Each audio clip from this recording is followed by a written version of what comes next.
Khouri, who's a distinguished public policy fellow at the American University of Beirut. He joins us now from Boston, Massachusetts. Really good to have you with us, Professor. This response was something that many analysts on all sides had feared, sharp escalation in terms of the ongoing clashes between Israel and Lebanon. What's your view? Do you believe this is the worst it will get? Probably not. It could get a little bit worse, but there's nothing unusual about this, nothing surprising. People anticipated this or some other strike. Once the Israelis accused Hezbollah of the missile attack on the Golan Heights without sharing any evidence with the world, once that accusation was made, then Israel had to do something symbolic or real or emotionally satisfying to make it look to their people in the world that they're defending themselves. But most of the world is not completely convinced that we know where that missile came from. That was the problem that landed on the football field in the Golan Heights. But it was inevitable. The Israelis and Hezbollah both have this very clear, proven policy that if one attacks the other is going to attack back.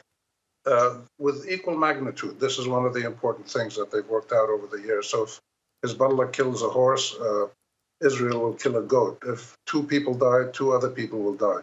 So this is what's going on now. And you're certainly going to see some kind of response from Hezbollah against Israel at some point, somewhere, somehow, again, of equal magnitude. It's not clear if Fuad Shukr died or not.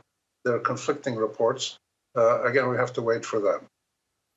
Yes, as you say, Israel believes it has killed Fuad Shukr, but sources within Lebanon have suggested that he might have escaped Israel's attack. I want to ask you more about the response from Hezbollah, because the Hezbollah chief Hassan Nasrallah has repeatedly said that any attack on the Lebanese capital would prompt an in-kind response, suggesting that it would also attack the Israeli capital, Tel Aviv. Do you believe that's what we can expect, that Hezbollah will launch some sort of a strike on Tel Aviv in response? Probably, or something of equal magnitude. They might attack a military base outside Haifa. They might attack some kind of government center outside on the outskirts of a big city. They want to do an attack that doesn't kill a lot of civilians, but does the same kind of damage that the Israeli attack against them did. And the message here is not just that if you hit us, we'll hit you back. That's been operating system for 20 years. The message is that we have the capability, Hezbollah saying, we have the capability to reach your cities. And they showed this with their aerial videos of taken by drones that they've shown three videos of aerial films of strategic places across Israel. The Israelis know this, and but you know this is not a game they play, but this is the system that they operate. This is the world that they live in, where they have to retaliate. They have to show that they're not weak, but at the same time, they don't want to instigate a full war, because that would be a catastrophe for both of them and possibly for other parts of the region as well. It's really a kind of sad situation, because this doesn't resolve anything. It just ends up with a lot of dead Israelis and Lebanese and Palestinians and Syrians. So the real urgency for any mediators is to try to figure out how can they get these parties to negotiate to resolve the core underlying issues, which have to do with Palestine, occupied land, mutual recognition. Those are the tough issues that they have to resolve, instead of watching this kind of thing happen month after month after month. Yes, we know Israeli officials and Hezbollah have been trading blows since October 7th, but in recent months we've seen the rhetoric out of Israel being ramped up, essentially spoiling for a fight with Hezbollah and more broadly Lebanon. Who is pushing that agenda within the Israeli war cabinet, do you believe?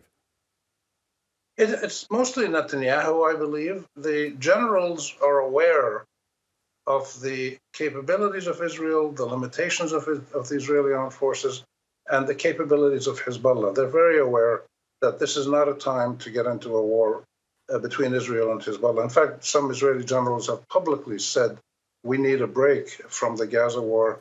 We need to rest. We need to replenish our supplies and ammunition, replace the equipment that's been damaged. So this is not something that is widely popular in Israel, but the Israeli government, Netanyahu especially, has been saying for years that their main concern is Hezbollah, not Hamas, not some of the other groups, not any of the Arab countries. They see Hezbollah as potentially their biggest potential threat because of its strength and because of its links with Iran. So how they deal with that is not clear, because the way they've tried to deal with it for the last 20 years or more has not only not succeeded, but has backfired. It hasn't destroyed Hezbollah. They occupied Lebanon. They attacked Lebanon several times.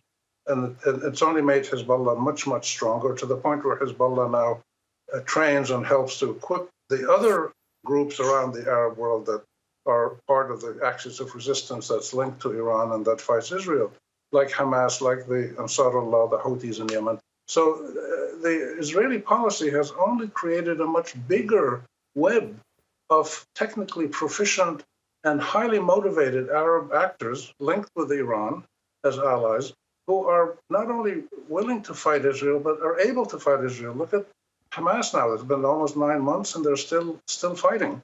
And this really perplexes the Israelis, whose only response is to be more bellicose and more macho threats and fire more missiles or drones and kill more people. But it just doesn't work. At some point, you would think the Israelis, who are otherwise a pretty intelligent people, would realize that their strategy is not working. It's being counterproductive, and it's putting them in much more danger. Tens of thousands of Israelis have left in the last 8 months, and more want to leave. 70,000 have had to leave the south and the north. So this is very perplexing to see them pursue this policy, but they just don't know what other policy to pursue, it seems, and therefore they keep doing the same thing over and over again. Okay, Rami Khouri, we'll have to leave it there for now. Thank you so much for sharing your analysis with us here on TRT World.